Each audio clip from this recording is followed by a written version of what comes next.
हिमाचल प्रदेश विधानसभा चुनाव में अब ज्यादा वक्त नहीं बचा है। ऐसे में राजनीतिक दल जिताऊ उम्मीदवारों पर दांव लगा रहे हैं।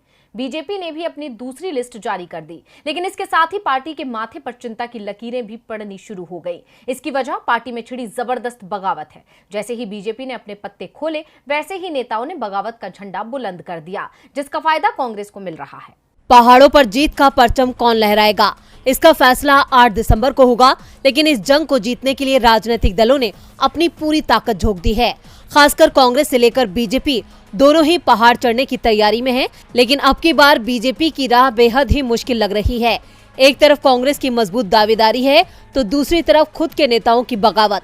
जैसे जैसे बीजेपी उम्मीदवारों का ऐलान कर रही है, वैसे वैसे बगावत तेज होती जा रही है। इस बीच ऊना के गगरेट विधानसभा क्षेत्र से चैतन्य शर्मा कांग्रेस में शामिल हो गए हैं। चैतन्य शर्मा दिल्ली में कांग्रेस प्रभारी राजीव शुक्ला की मौजूदगी में कांग्रेस में शामिल हुए।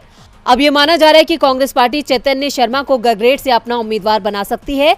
दरअसल बीजेपी में ये दंगल तब शुरू हुआ जब बीजेपी ने आज 6 उम्मीदवारों की लिस्ट जारी की।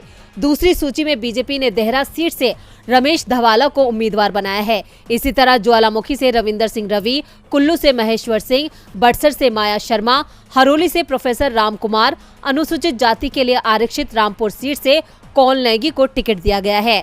बीजेपी अपने 62 उम्मीदवारों के नाम पहले ही घोषित कर चुकी है। बीजेपी उम्मीदवारों की पहली सूची में 19 नए चेहरे शामिल थे। इनमें 5 डॉक्टर और एक सेवानिवृत्त प्रशासनिक अधिकारी का नाम शामिल है। वहीं बीजेपी की पहली सूची में 5 महिलाओं के नाम हैं। इसी के साथ ही कैबिनेट मंत्री सरवीन चौधरी शाहपुर सीट से दोबारा मैदान में हैं। मुख्यमंत्री जयराम ठाकुर सिराज से उम्मीदवार होंगे। वहीं विधायक रीना कश्यप पचदास से और रीता धीमान इंदौरा सीट से बीजेपी के उम्मीदवार बनाई गई हैं।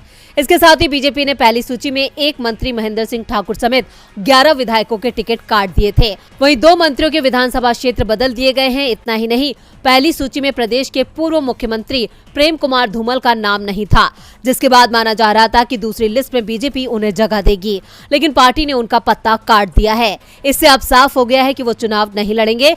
बीजेपी के इसी फैसले के बाद अब पार्टी में घमासान तेज हो गया है, जिसे संभालना बेहद मुश्किल है और चुनाव में उस पर भारी भी पड़ सकता है।